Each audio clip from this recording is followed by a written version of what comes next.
be seated. Make yourself comfortable. You're in for the long haul. Not really. Well, again, huh? Oh, yeah. We're going all Pentecostal on you this morning. Preach until the Spirit doesn't want you to preach anymore, right? So again, welcome to everybody. We have any guests this morning? We do have a guest this morning. We're not going to make you stand up and tell us who you are or any of that sort of stuff. Just welcome. If you have any questions about the church, anybody can answer that for you. So yeah, we'll do some announcements. Am I missing anything yet, Bren? Just keeping me straight this morning. Okay. So inside your bulletin, you're going to find this little envelope, and we're kind of getting these out before Russ comes back because October is Pastor Appreciation Month. So I don't know exactly what Sunday we'll do it on. Bren, do you know what Sunday? No, not yet? Okay.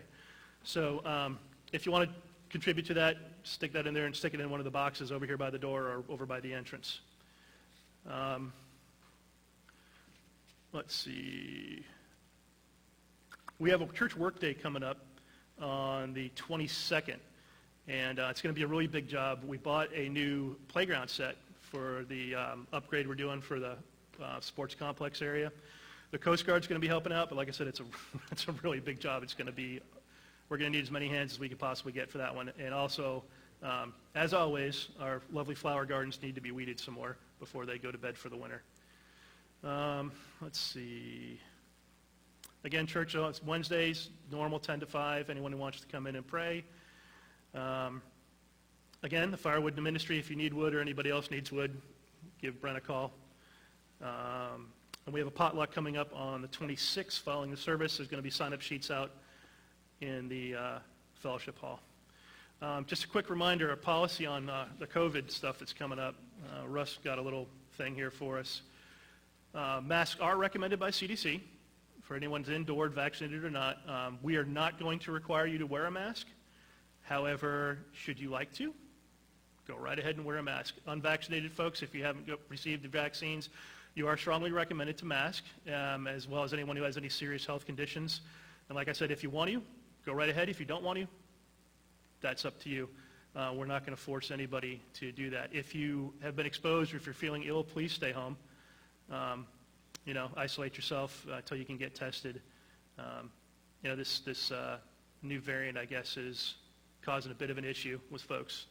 So, and again, just a reminder on the kitchen, just try to avoid that area if you can, unless you're part of the ministry that works in there. That's primarily for insurance and safety reasons. We're moving a lot of hot stuff around back there. Don't want anyone to get burned. We had an incident once before where somebody got a whole thing of hot squash dumped on them, and that wasn't pretty. So we're trying to avoid that. It's not a good thing. Don't want anyone to turn around and stick you with a knife on accident, or maybe on purpose. I don't know. You never know. I think that is everything for announcements. Oh, Communion Sunday is also going to be on the 26th, the same as the potluck. So, Bren, anything? Ralph, anything? Ken? No? Okay. All right, so without further ado. I would like to speak at some time. Oh, you want to do that now? Sure. Okay, come on up. It was something that I read to Sunday school class, but Can everybody hear her? Everyone hear Pier Patio? Okay. I just want to share 9/11 last night. And Arizona Memorial Park, and I just want to say a few words that we talked about today. We're here to remember all the women, children, men who lost their lives on the most horrific day in the USA that changed our lives forever. The compassion and love that came from that day was overwhelming. To the many that have died since then, from ashes to grief and chemicals they endured or was exposed to. Please keep the families and friends in our thoughts and prayers for all that our sky physically and emotionally from 9/11. Pray for all the women who have protect us every day. And we will never forget and God bless America. But we had a very large group of people come out on the stage. I heard it was fantastic. So I heard it was fantastic. I know William was telling me too at the high school during the day they actually they did the pledge and they actually had a moment of silence which the kids were kind of surprised by because they haven't done that in a very long time. So I thought that was very appropriate. It was good. For 16 years. It's always moving, is what I'm saying. Yeah. It's one of those days you're never going to forget where you were and what you were doing and all that kind of stuff. Thank you for listening. Thank you for doing that. Appreciate it. Okay, so today we're going to be talking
aha.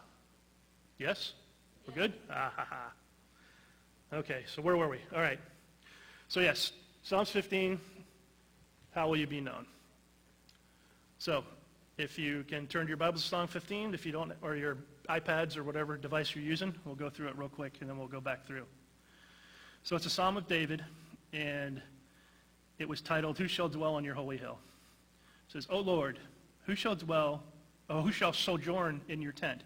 Who shall dwell on your holy hill? He who walks blamelessly and does what is right and speaks truth in his heart, who does not slander with his tongue and does no evil to his neighbor, nor takes up a reproach against his friend, in whose eyes a vile person is despised, but who honors those who fear the Lord, who swears to his own hurt and does not change, who does not put out his money at interest and does not take a bribe against the innocent. He who does these things shall never be moved. So, let's take the first part. O Lord, who shall sojourn in your tent? Does anyone know what sojourn means? Does anyone have an idea of what it might be? Enter. Travel. Someone who's a traveler. Someone, what did it say? To dwell. Yep. When I did some research on this, I looked at the Hebrew for sojourn. And in this particular area, in this particular phrase, they're talking about a brief visit. Somebody who steps in for a real quick visit and comes back out. And what we're talking about here, the tent, you got to remember David's time, we don't have a temple. We have tents. So the tabernacle is inside the tent. And once a year, they would have the high priest who would be able to go in there. But it wouldn't be just, couldn't just walk in there. They tied a rope around him and put bells on him in case he wasn't right and he died and they had to haul him back out. So basically, the only time that we can really get close to God is we're hitting the outside peripheries of his presence. We're sojourning into his presence. Because there's no way as human beings that we could possibly withstand his entire presence. We would just cease to exist. Our frail bodies and our impure thoughts and souls and what makes us people, we can't experience that full presence. But we can sojourn into that presence, particularly like we just did with worship and praise when you're praying, and most importantly, when we take communion. We'll talk about that a little bit later, but it'll make sense why Russ is always saying that you need to prepare yourself beforehand when you're entering into the presence. And like I said, we can't do that now, but we'll be able to one day when we go back home, because we're not citizens of earth, we're sojourners here. We're just sojourning. For us, a lifetime is a lifetime, but it's just when you look at the big picture, the amount of time that we actually spend here is infinitesimally small. It's just a microsecond, it's a tiny little bit of time. But when we go home, that's where we're truly citizens. That's where we will be able to enter that presence, and we'll no longer be sojourning here. We'll be full-on citizens and brand new bodies and perfected and righteous and justified and all that. Whereas here we're frail and we're kind of stinky and we're kind of messed up. But we'll get there. So the next part, who shall dwell on your holy hill? Okay. When I was talking to Russ about this, when I was studying for this, we kind of took it from the picture of Mount Zion as being the holy hill. And I kind of almost wished when David wrote this he had done it the other way around. Because to get to the tent, you have to go up the hill. You have to climb the mountain. And, Moses was the only one who was allowed up. And when he was up there, even he couldn't enter into that presence. The Lord had to manifest himself as something else so that he didn't kill Moses. So he could give his message and have him take it back down. But he made it very clear how sacred that hill was, how sacred that mountain was. He had to tell him to take off his shoes, and he made sure that he told them, don't let anybody even touch this mountain. You can't touch it. There should be no crops on here, no animals, nothing. This is sacred. This is holy, So I kind of wish he had done the hill first and then the tent, because you have to go up the hill to get to the tent. So if you can't go up the hill, then clearly you're not getting in the tent. So, so I wish they had done it a little bit differently, but it still makes sense. So when this was written, some scholars looked at it as they thought back in David's time, the priests would stand outside the meeting areas, and they would give people a series of questions to make sure that they were pure enough to enter in to be part of the service. That's kind of been debunked because everything you're talking about here, it's a matter of the heart, and there's no way that the priests will really be able to know what someone was telling the truth or not. So that's kind of been pushed off to the side.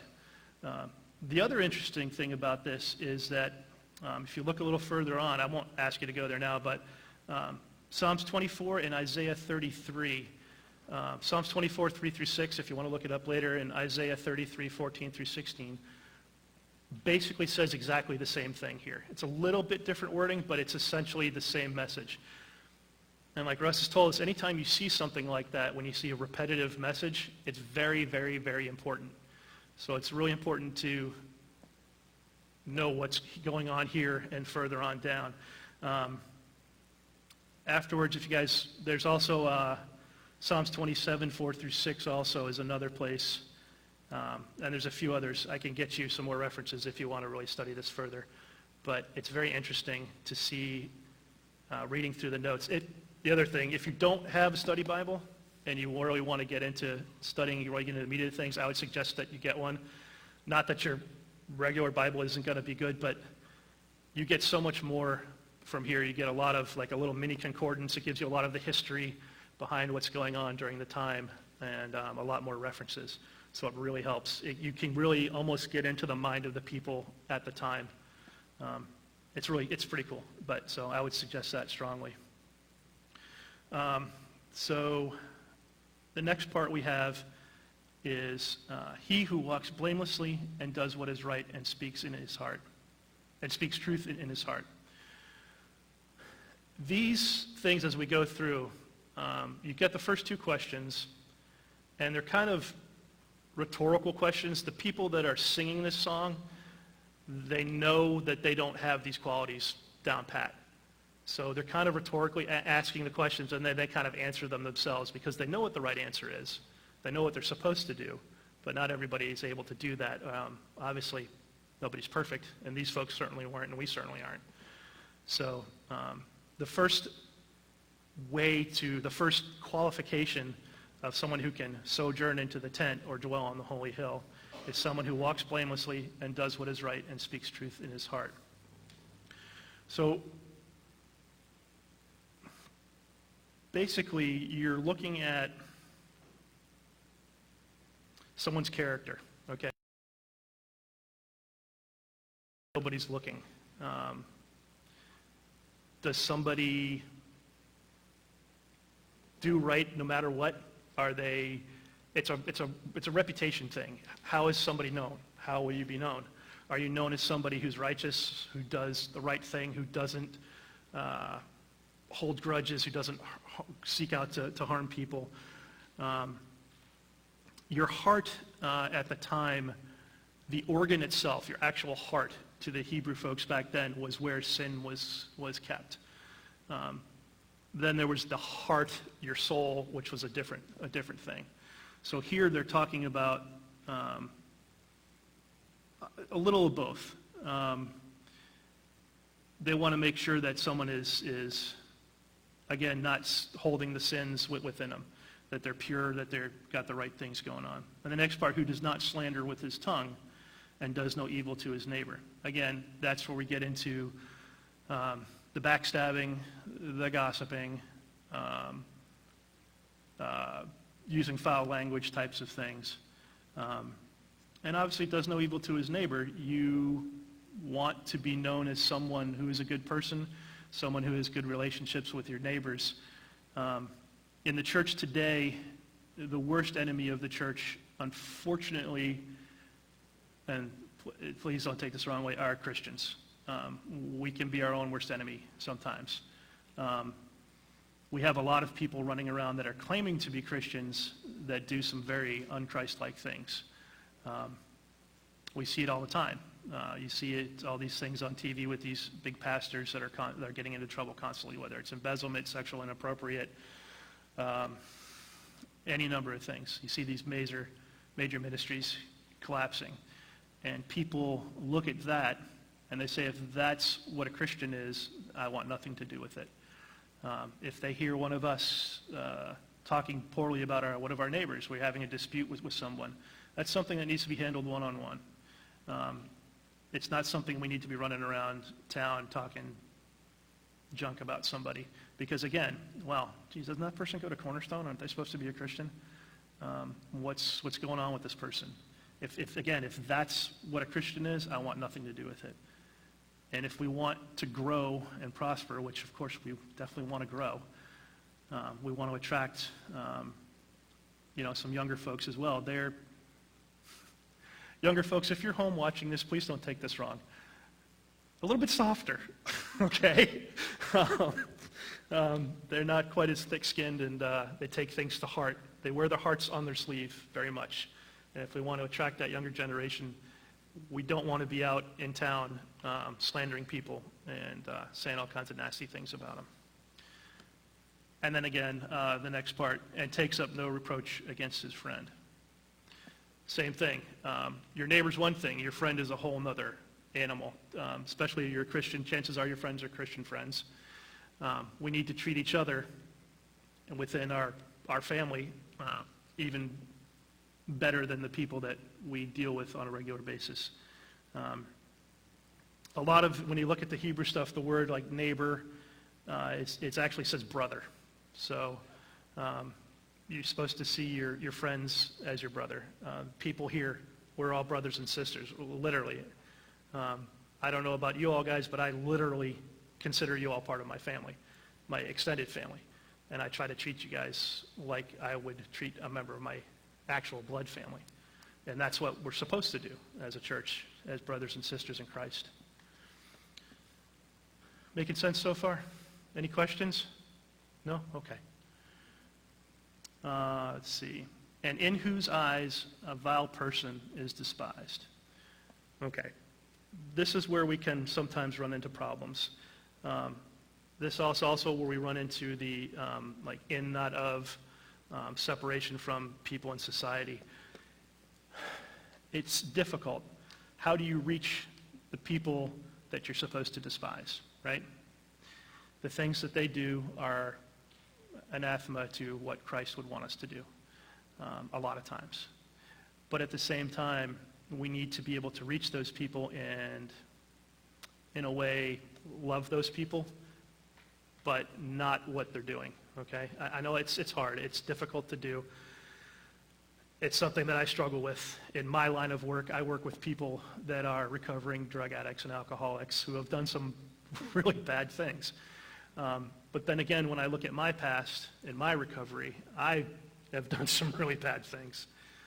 But those were forgiven when I got saved. And hopefully If we can reach the right people, we can get them saved so they won't be despised anymore, that they will be taken into our family, and they'll be able to be with us up in heaven one day. It's tricky in that you are certainly not going to condone what they're doing. We're not going to tell them that it's okay. We're going to point out to them what's right and what's wrong.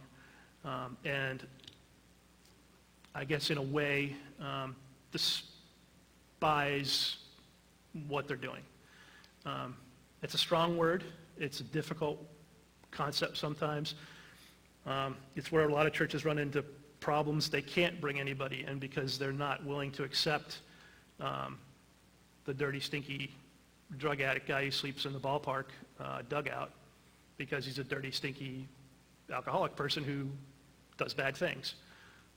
But that's exactly the person that we're supposed to be reaching. Christ touched lepers. He hung out with prostitutes, the most despised people, taxpayers. He spent time with Samaritans, and they were literally seen as dogs. But he reached out to them, and we need to reach out to those people as well. But like I said, you don't condone what they're doing. You don't tell them it's okay. Oh, it's okay. God still loves you. Well, he wants you to get right, okay? And we're the agents to get them right. So don't ever let that stop you from reaching out to somebody. Those are really the people that you want to reach out to. Hope I didn't step on any toes there. And the next part is, but honors those who fear the Lord, obviously, okay? We're going to honor each other. We love each other. We respect each other above all. Well, not above all. He's above all. But above anybody that we deal with here, we honor and respect each other because we do fear the Lord. And fear there, personally, I am not terrified of the Lord himself. I'm terrified of what he can do. I think fear there is more used as respect, honor. But again, if you're not right, you need to fear the consequences. Does that make sense? Yeah? Okay. All right. The next part, who swears to his own hurt and does not change. That is something that I try to instill in my son. I have always told him that a man is only as good as his word. And that's the short version of this.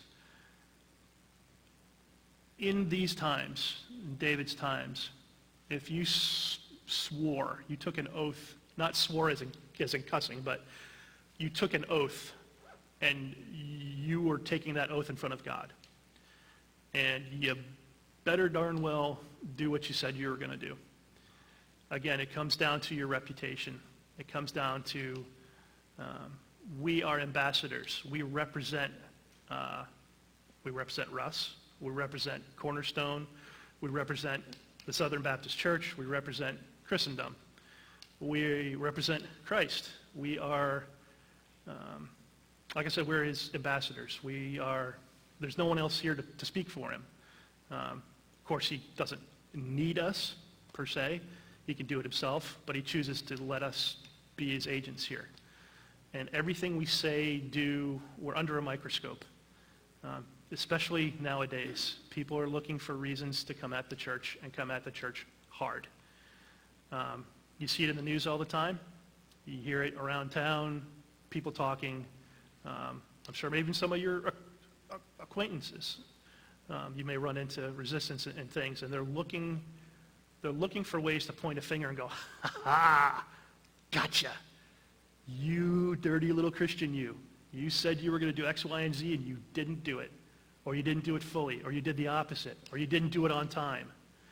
If you say you're going to do something, you got to be there and do it. Especially if you're in a position where you're representing all of this. And that also comes down to, I don't know, I always think about it's a secular song, so forgive me, but it's a guy named Aaron Tippin, and the main premise of the song is you have to stand for something or you fall for anything. So if you're going to stand for something, stand for something that's right. Stand for what our values are, what Christianity is. And don't change. Don't allow all the mess that's going on in the world today change you. If it means that you're ostracized, so be it. You're being ostracized for Christ. It's okay. It's a good thing.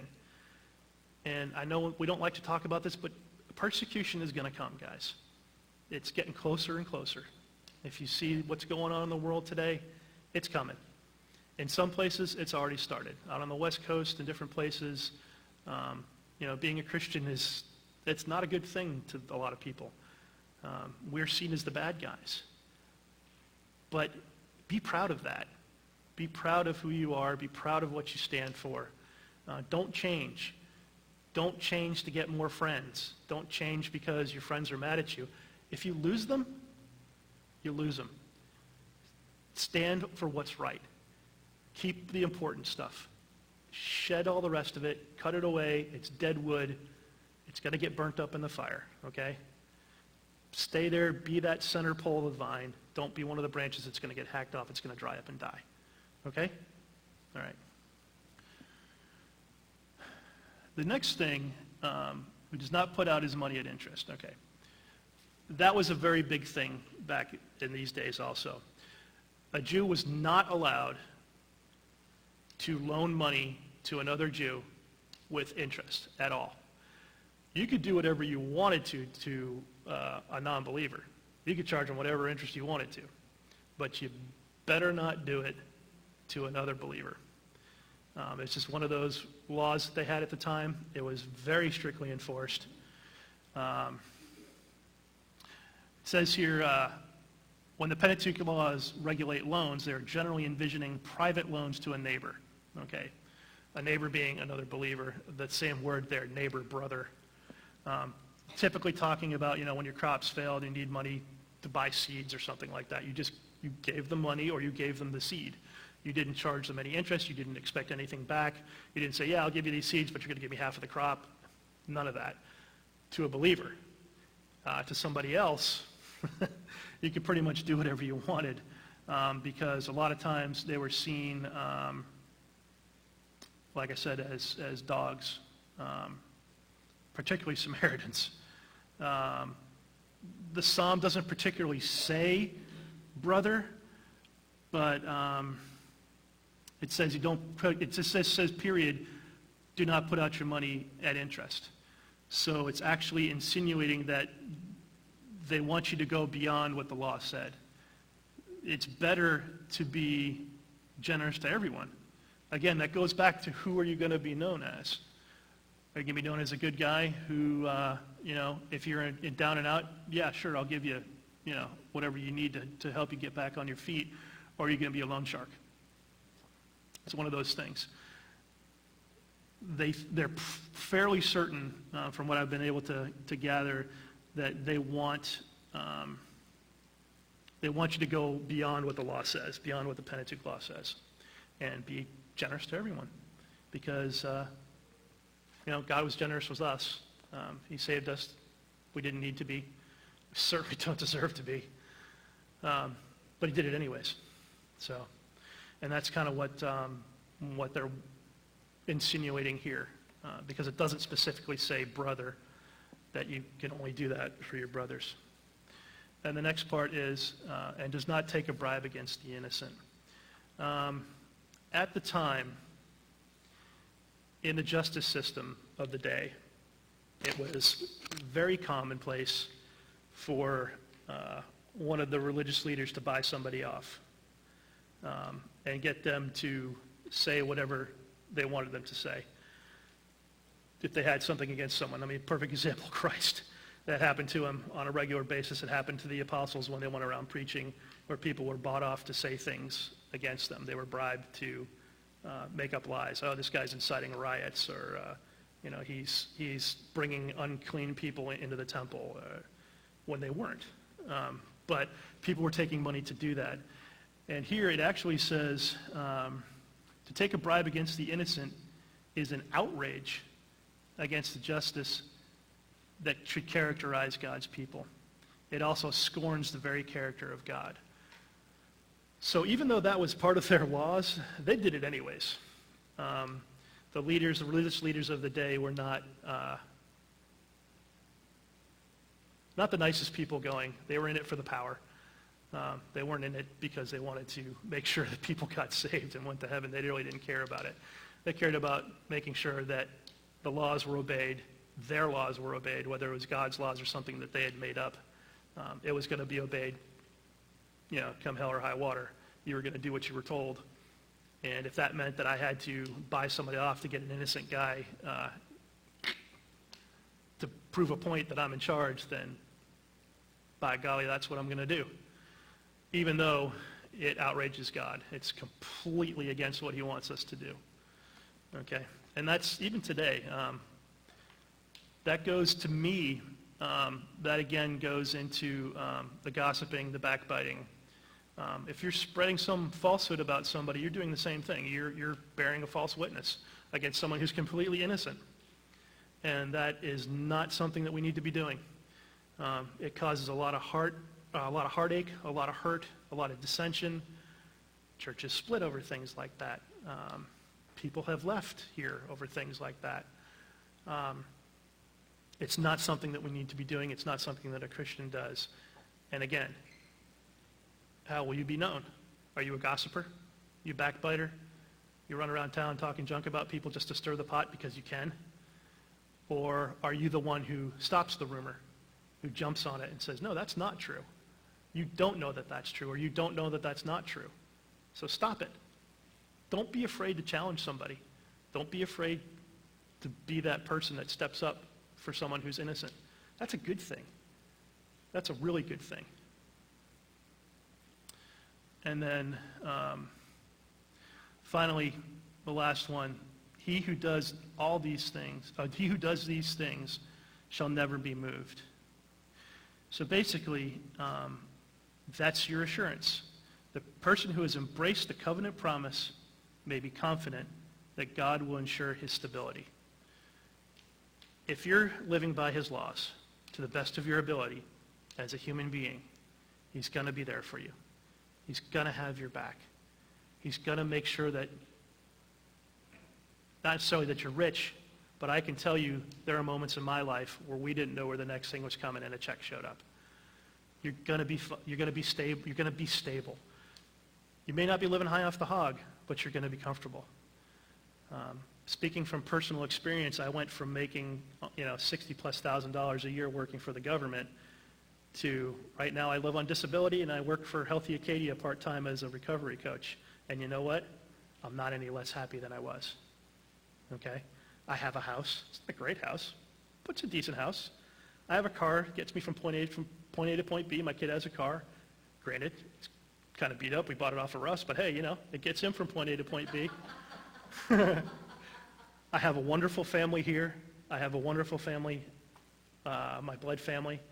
I mean, I eat, clearly. Clearly I eat well. See, even Russ is not here and I bring up food, you see?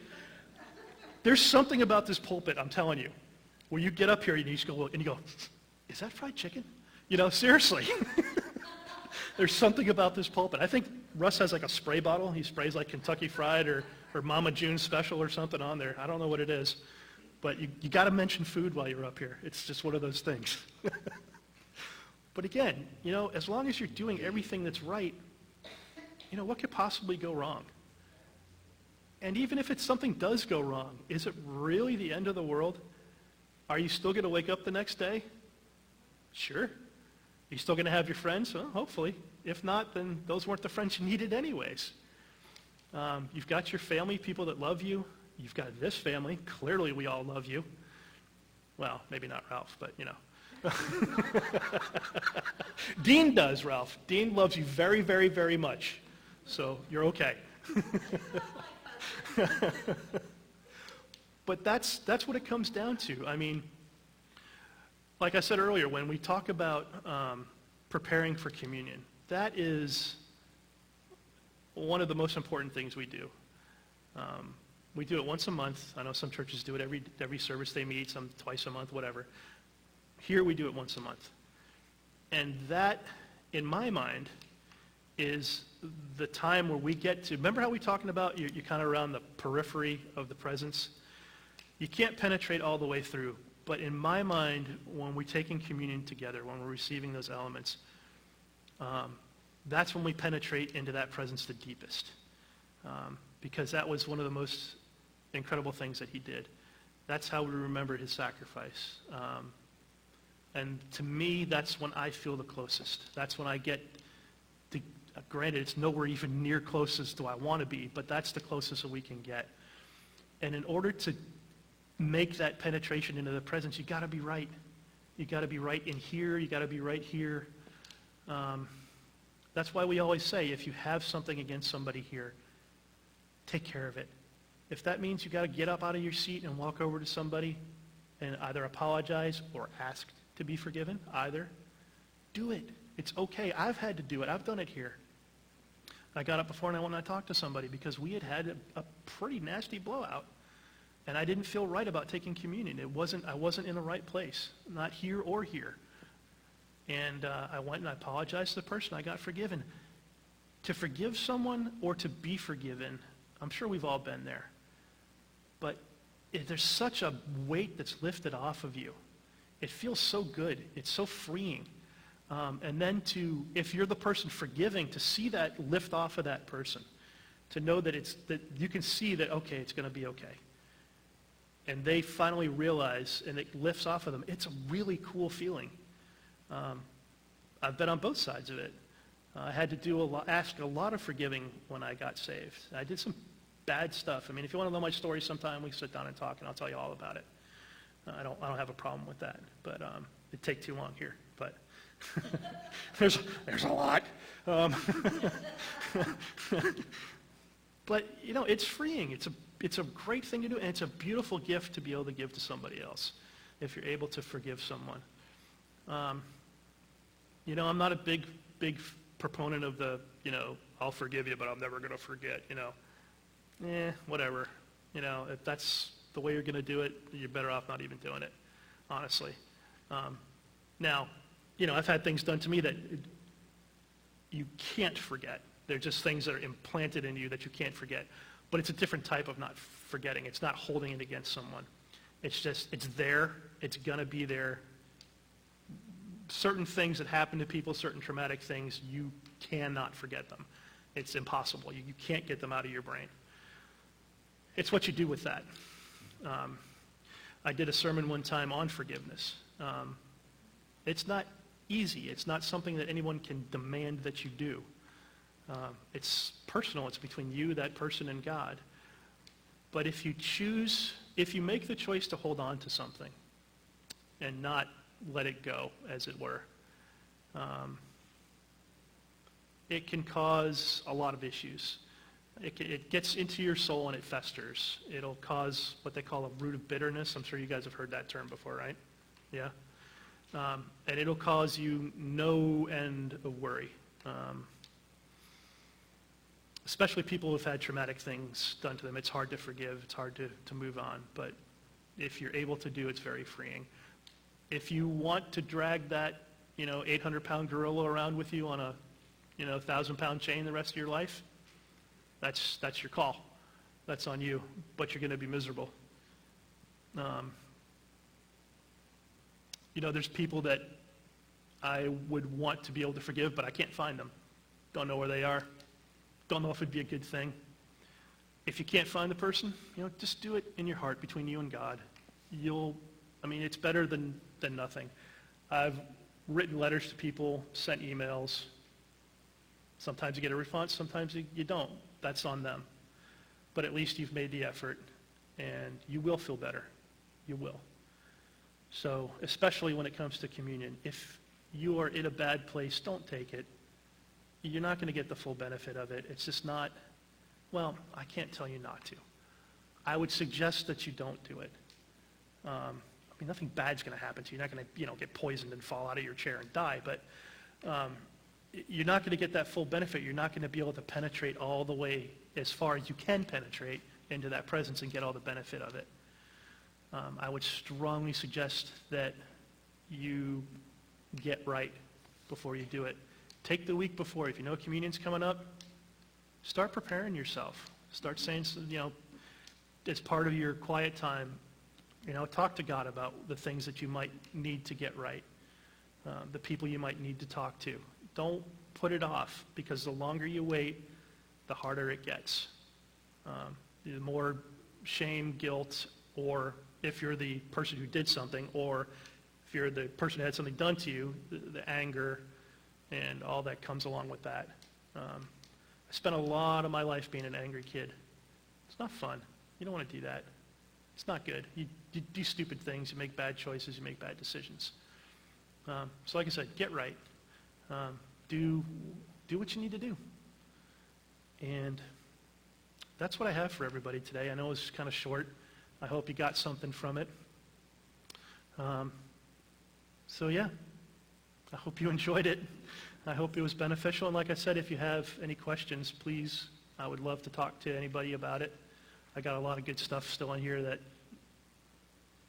I don't know, it just didn't make sense to add into it. There's kind of technical stuff that's kind of like, if you're not spending a lot of time studying, it doesn't make any sense. So, Ralph, would you like to close a prayer?